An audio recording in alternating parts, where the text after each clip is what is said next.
Hello everyone, I welcome you all to I exam भी। आज के इस वीडियो में हम लोग फिर से एक इम्पॉर्टेंट टॉपिक को पढ़ेंगे जो है important constitutional amendments. UPSC, EPFO, APFC, EO and AO, आप कोई सा भी एग्जाम दे रहे हो वहाँ पे आपके एग्जाम में ये क्वेश्चंस जरूर पूछे जाते हैं।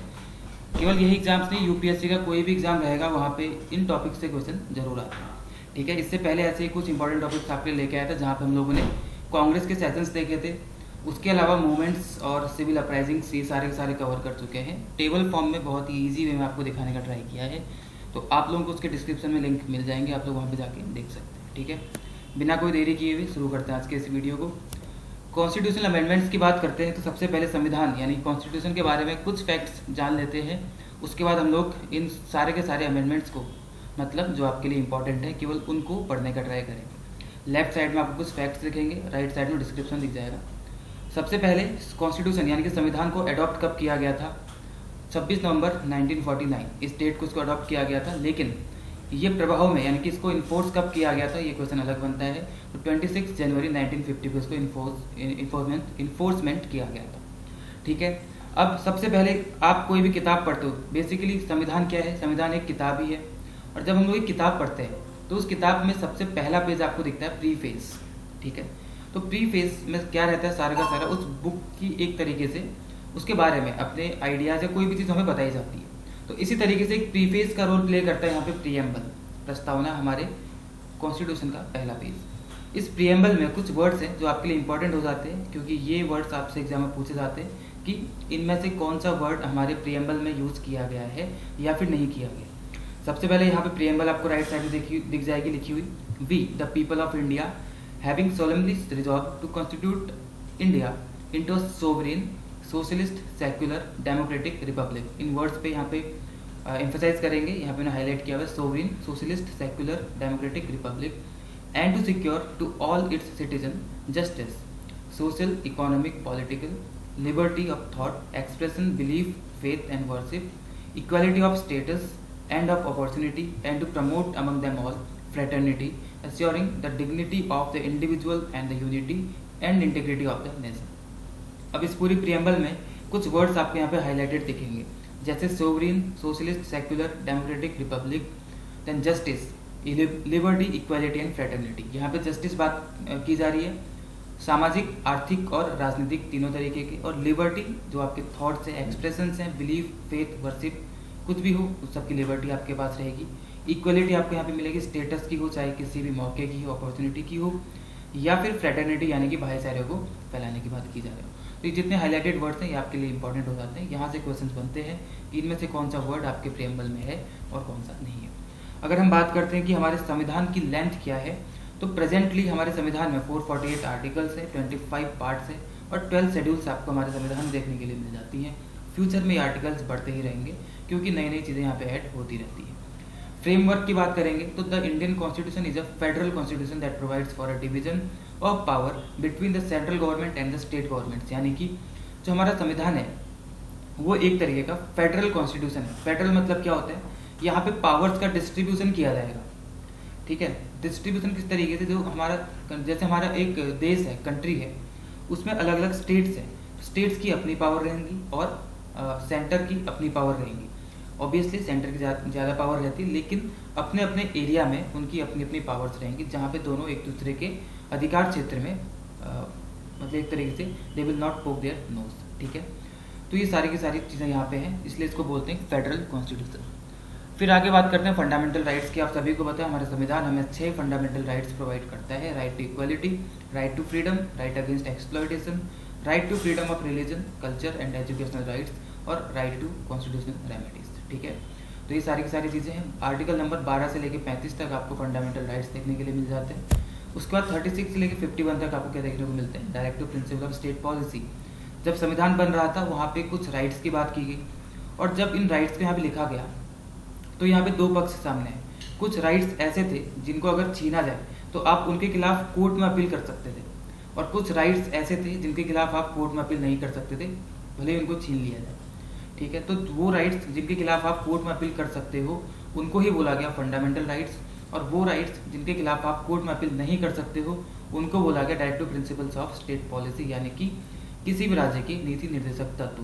वो राज्य अपने जो उस राज्य के लोग हैं उनके वेलनेस के लिए अगर ये चीज़ करना चाहे तो कर सकती है, अगर नहीं करेगी तो ये उनके ऊपर ऑब्लिगेटरी नहीं है, तो उनके खिलाफ आप कोर्ट में ऑब्लिगेशंस या कोर्ट में अपील नहीं कर सकते हैं। तो ये कहलाते हैं आपके directive principle of state policy. तो 36 से 51 आर्टिकल्स तक देखने को मिलते हैं। उसके बाद 52 में आपका आता है प्रेसिडेंट, राष्ट्रपति। उसके बाद प्राइम मिनिस्टर। जो प्रेसिडेंट होता है हमारा हेड ऑफ स्टेट होता है और commander in chief of arm forces होता है। जो प्राइम मिनिस्टर होता है he is head of government. ध्यान रखिएगा, जो देश है, ठीक है, एक तरीके से देश को स्टेट बोला गया। हमारे संविधान में हर जगह कंट्री से क्या यूज किया गया, स्टेट यूज किया गया। स्टेट का जो हेड रहेगा दैट इज प्रेसिडेंट, लेकिन जो प्राइम मिनिस्टर है वो केवल और केवल एक गवर्नमेंट यानी कि सरकार का हेड रहता है, वो एक स्टेट का हेड नहीं होता है।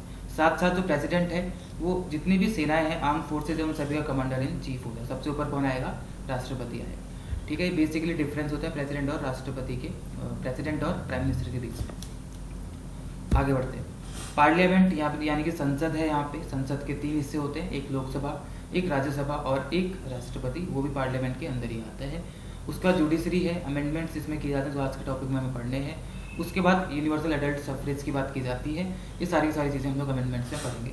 ठीक है, अब मैं आपको बताता हूँ यहाँ से अमेंडमेंट्स, जो कि आज तक जितने भी अमेंडमेंट्स हुए हैं उन सभी को पढ़ना जरूरी नहीं है, उनमें से कुछ इंपॉर्टेंट हैं जो आपको यहाँ पे दिखेंगे 1 by 1 in each of the slides. सबसे पहले फर्स्ट अमेंडमेंट किसी भी चीज़ का इंपॉर्टेंट, कोई भी चीज़ अगर चल रही है तो वो जब पहली बार होती है तो आपके लिए बेहद इंपॉर्टेंट हो जाती है कि पहली बार कब हुआ था। तो अमेंडमेंट चला, तो अमेंडमेंट पहली बार कब हुआ था आपके लिए इंपॉर्टेंट हो जाता है। 1951 में फर्स्ट अमेंडमेंट किया गया और इस फर्स्ट अमेंडमेंट के माध्यम से हमारे संविधान में 9th शेड्यूल को जोड़ा गया। अब ये 9th शेड्यूल क्या है, 9th शेड्यूल में जो जुडिशियल रिव्यू है उसमें कुछ लॉज को यहाँ पे क्या किया गया, एग्जाम्प्ट किया गया, यानी कुछ लॉज ऐसे बता दिए गए जिन पे दोबारा से जुडिशियल रिव्यू नहीं किया जा सकता। यानी कि अगर इस पर एक बार कार्रवाई हो चुकी है, न्यायालय ने अपना निर्णय दे दिया, तो अब उस पर जुडिशियल रिव्यू नहीं किया जा सकता। तो ऐसे कुछ चीज़ों को यहाँ पे एग्जाम्प्ट किया गया, यानी कि इस चीज़ से बाहर ऐसे कुछ लॉज बनाए गए जो कि जुडिशियल रिव्यू से बाहर रखे गए। उसके बाद 7th शेड्यूल जो आपके लिए इंपॉर्टेंट होता है 1956 में, 5 साल बाद 7th शेड्यूल होता है। इसमें बताया गया reorganised states on the linguistic basis, यानी कि भारत में राज्यों का निर्माण किया गया और राज्य भाषाई आधार पे उनको रिकॉग्निशन दी गई। भाषाई मतलब कहाँ पे कौन सी भाषा बोली जाती है, इस आधार पे अलग अलग स्टेट्स को फॉर्म किया गया। सबसे पहला राज्य जो कि भाषाई आधार पे बना था वो था आंध्र प्रदेश, जो कि आज फिर से टूट चुका है आंध्र प्रदेश और तेलंगाना में। ठीक है, तो आंध्र प्रदेश 1953 या 54 के आसपास बना था, जो कि हमारे देश का पहला राज्य था जो लिंग्विस्टिक बेसिस पे बना था। लेकिन बाद में एक रिपोर्ट आई और उसमें ये साफ साफ बना किया गया कि हम लोग अपने भारत में जो राज्य बनाएंगे वो भाषाई आधार पे यानी कि लिंग्विस्टिक बेसिस पे नहीं बनेंगे। ठीक है, 1956 में 7th अमेंडमेंट आया जिसमें रीऑर्गेनाइज्ड स्टेट्स ऑन लिंग्विस्टिक बेसिस पे बात की गई थी। उसके बाद सीधे 26 पे आ जाएंगे जो कि 1971 में हुआ था ये वाला अमेंडमेंट, जिसमें वोटिंग एज को, जो मतदान की आयु होती है, उसको 21 से 18 पे कर दिया गया था। यानी कि पहले ये एज 21 ईयर्स की हुआ करती थी जो बाद में 18 साल पे लेके आई गई। कौन से अमेंडमेंट के अनुसार लाई गई थी, 26th अमेंडमेंट 1971। ठीक है, उसके बाद 42nd एंड 44th, ये सबसे ज़्यादा इंपॉर्टेंट होता है हमारे संविधान में। हर एग्जाम में इन 2 अमेंडमेंट से क्वेश्चंस जरूर आते हैं और इन दोनों में 2-2 साल का अंतर था। यानी कि 42nd आता है आपका 1976 में, 44th 1978 में आता है। 42nd में क्या बात की जाती है, वैसे इसमें बहुत सारी चीज़ें हैं लेकिन जो इंपॉर्टेंट है, increase the powers of central government and added fundamental duties to the constitution. हमारे संविधान में पहले फंडामेंटल राइट्स तो थे लेकिन फंडामेंटल ड्यूटीज़ नहीं थी, यानी कि हमारे मौलिक कर्तव्य नहीं थे। तो 1976 में जब 42nd अमेंडमेंट आता है तो यहाँ पे फंडामेंटल ड्यूटीज़ को जोड़ा गया कि हर नागरिक के, हर सिटीजन के कुछ कर्तव्य हैं अपने देश के प्रति जो उनको उनका पालन करना पड़ेगा। तो इन चीज़ों को यहाँ पे ऐड किया गया 42nd अमेंडमेंट में। और 44th अमेंडमेंट, इसको मिनी कॉन्स्टिट्यूशन भी बोला जाता है। तो इसमें बहुत सारे पॉइंट्स हैं, मतलब एक तरीके से छोटा संविधान है ये। सबसे इंपॉर्टेंट जो यहाँ पे है, जो इसका सब समरी निकल के आती है, that is made it more difficult to challenge the government's authority to declare state of emergency. यानी कि सबसे इंपॉर्टेंट पॉइंट था ये वाला कि इस संविधान संशोधन के अनुसार जो एक अथॉरिटी हुआ करती थी गवर्नमेंट के पास या सरकार के पास कि वो इमरजेंसी लगा सकती थी किसी भी टाइम, उस अथॉरिटी को और भी ज़्यादा डिफिकल्ट कर दिया गया ताकि कोई भी प्रधानमंत्री आकर के अपनी मर्जी से वहाँ पे इमरजेंसी ना लगे। हमारे देश में नेशनल इमरजेंसी का प्रावधान आर्टिकल नंबर 352 में दिया गया है। ठीक है, सबसे पहले इमरजेंसी 1962 में लगी थी जब चाइना के साथ वॉर हुई थी। उसका 1971 पाकिस्तान वॉर, फिर उसका 1975 में ये इमरजेंसी यहाँ पे लगी थी। ठीक है, 3 टाइम लगी हुई थी। और इसके बाद 1978 में ये सब संविधान संशोधन लाया गया 44th वाला। यहाँ पे डिफ़िकल्ट कर दिया गया गवर्नमेंट के लिए स्टेट ऑफ इमरजेंसी को डिक्लेयर करने के लिए। अब 61st अमेंडमेंट होता है 1989 में। इसमें क्या किया गया, lower the voting age in local elections from 21 to 18। ध्यान रखना, यहाँ पे लोगों को डाउट होता है, जो इससे पहले हमने पढ़ा था वो सारे इलेक्शंस के लिए था, मेनली जो हम लोग विधानसभा या लोकसभा के इलेक्शंस की बात करते हैं वहाँ पे था। अब यहाँ पे जो लोकल इलेक्शंस होते हैं वहाँ पे जो वोटिंग एज थी उसको 21 से 18 किया गया। और कब किया गया, 61st अमेंडमेंट 1989 के आधार पे।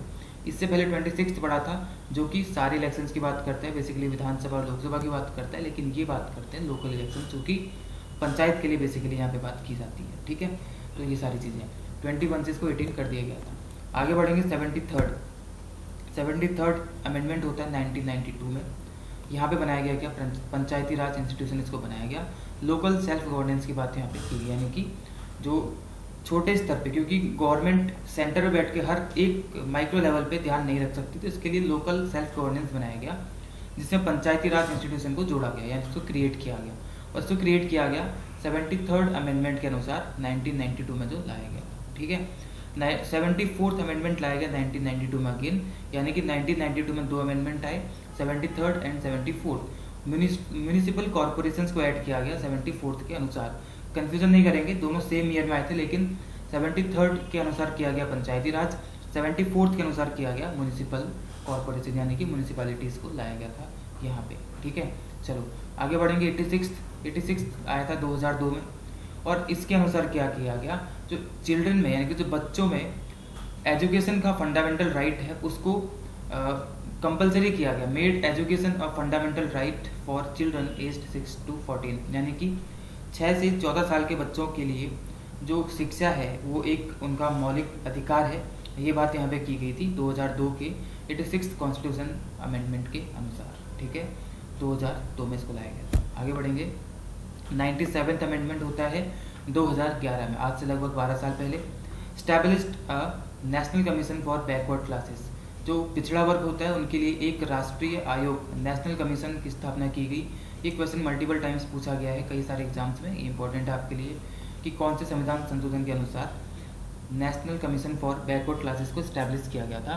तो 97th जो कि 2011 में आया था। ठीक है, उसके बाद 101 यानी कि फर्स्ट 101 अमेंडमेंट आता है, ये आता है 2016 में। ठीक है, आज से लगभग 7 साल पहले 2016 में ये अमेंडमेंट लाया जाता है। Enabled the implementation of GST, यानी कि GST goods and services tax, जो कि एक तरीके का इनडायरेक्ट टैक्स है। इनडायरेक्ट टैक्स होता है 2 तरीके का, एक डायरेक्ट और एक इनडायरेक्ट। ठीक है, डायरेक्ट टैक्स वो टैक्स होते हैं जिसको पे करने का बर्डन आप किसी और पे नहीं डाल सकते। अगर आपके ऊपर वो डाला गया है तो आपको ही उस टैक्स को पे करना पड़ेगा। इनको हम लोग बोलते हैं डायरेक्ट टैक्स। इनडायरेक्ट टैक्स वो टैक्स होते हैं जिनको पे करने का बर्डन आप लोग किसी और पे डाल सकते हैं। जैसे आप लोग किसी रेस्टोरेंट में जाएंगे तो वहाँ पे जब भी आप खाना वगैरह खाते हैं तो बिल आता है आपके पास। एक्चुअली उस बिल में जो GST लगता है वो GST उस होटल के या उस रेस्टोरेंट के मालिक पे लगा रहता है, लेकिन उसको पे आप लोग करते हैं क्योंकि वो एक इनडायरेक्ट टैक्स होता है। ठीक है, तो इनडायरेक्ट टैक्स हमेशा ट्रांसफरेबल नेचर का होता है, इसको हमेशा आप पे करने का बर्डन किसी और पे डाल सकते हैं, लेकिन डायरेक्ट टैक्स आप कभी भी किसी और पे बर्डन इसको नहीं डाल सकते। जैसे आपका इनकम टैक्स होता है वो आप पे लगेगा और आपको ही पे करना पड़ेगा, दैट इज डायरेक्ट टैक्स। ठीक है, तो ये GST इम्प्लीमेंट किया गया 2016 में लाया गया था 101 अमेंडमेंट, 101वां संशोधन, उसके अनुसार इसको इम्प्लीमेंट किया गया था। कास्केडिंग इफेक्ट हमारे टैक्स सिस्टम पे चल रहा था। कास्केडिंग इफेक्ट क्या होता है?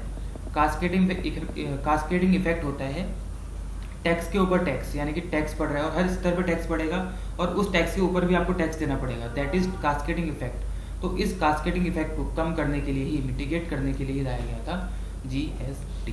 ठीक है, ये जो पॉइंट मैंने आपको बताया GST के बारे में, यहाँ से क्वेश्चंस कई बार बने हुए।